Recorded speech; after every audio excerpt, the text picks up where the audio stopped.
The following is a product of the Mousy Network and is archived on the Nanite Consentience as file U-3,648,921,174D9836756610 Silgover 34-5539. I am called Holly and this is the transchronal podcast, Holly's Warm Nook, where we drink tea and discuss issues of import throughout the multiverse.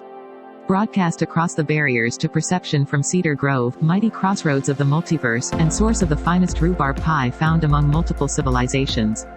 First, an announcement: cholera has been diagnosed on Thunder Monkey and is currently raging through the slums with hundreds of deaths and thousands of cases. For this reason, the health department has called for restrictions on travel to and from the island. If you must go, first drop by the clinic and get a universal booster.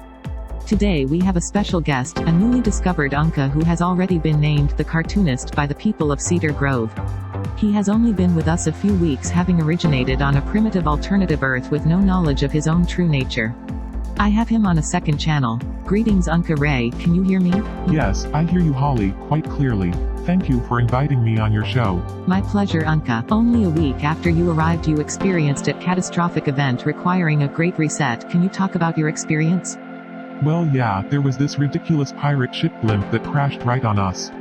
Then there was a gigantic white light and we all vaporized. I'm not sure what happened then. There were a lot of dreams, a lot of things happened that I don't understand. I traveled to other worlds and spoke with incredible beings. I'm still trying to figure out what it all meant. Finding meaning in events is an illusion that humans use to hide from the truth.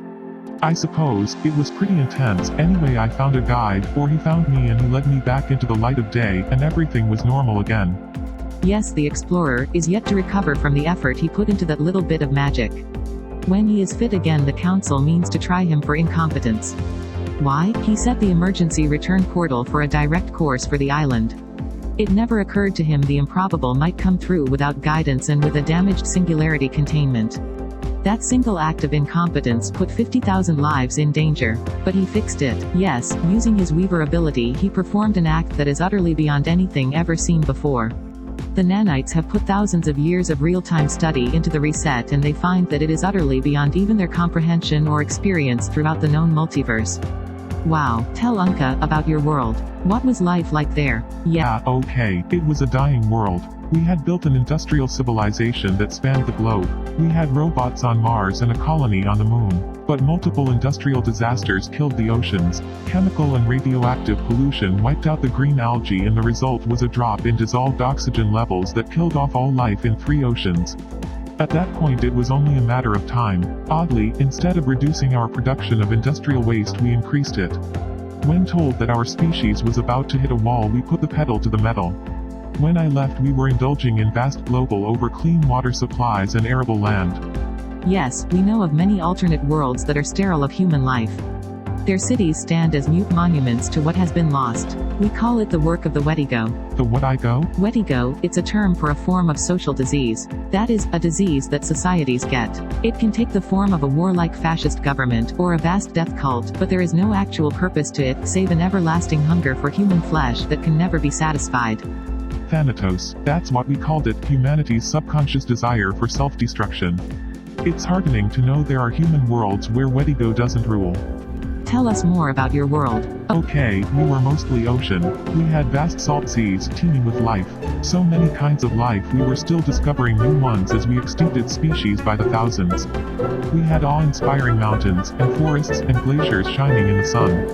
We had beautiful and intelligent people, artists, poets, engineers, mathematicians, cooks. In another 100 years we will all be gone and desert will blow sand dunes down the empty streets.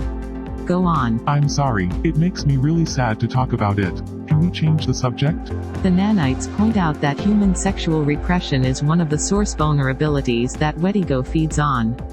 They also report that your source world relied on a global patriarchy as a template for social order. Is this true? Did you nurture your self-destruction with patriarchy? I don't begin to understand how these things worked, but it seemed to me that by controlling women's sexuality we ultimately put a price on intimacy. We had a gigantic porn industry, which was really only a symptom of a bottomless pit of simple loneliness. We lost the cohesion of the human pack, each of us isolated and the target of malevolent media. Yes, I can see we became an easy target for this Wedigo thing. You can't analyze the willful self-destruction of an entire global society and the extermination of humans as a species in such simple terms. I'm sure there were many interlocking causes, all leading to one dismal outcome. Tell me, how are you relating to the women you encounter here on Cedar Grove? I find them very intimidating. I've never seen such fit, healthy people. Most of them look like athletes, men and women. But nobody is shy either. I've seen elderly folk dance naked in front of a crowd. I've seen many open displays of affection, with both sexes. Nobody gives it a second glance. Various genitals casually exposed, naked children running through the market. They keep trying to hug me, I have to fend them off. I understand there are sexual Olympics and giant religious orgies. Yes, at some point your apostleship must be certified by Gaia, and you will be free to roam the multiverse. If you fail, we will have to kill you. Kill me? Yes, kill you. Tell me now, before we run out of time, how do you like our cuisine? Your food? We hardly ever ate bugs where I'm from. And bugs 2 feet long were a rarity, though so far it seems nothing less than delicious and satisfying. Not at all slimy or gamey. And the way you combine sweet potatoes and rhubarb is just a revelation. I can't say anything for the bright green bubbly stuff in the bowl.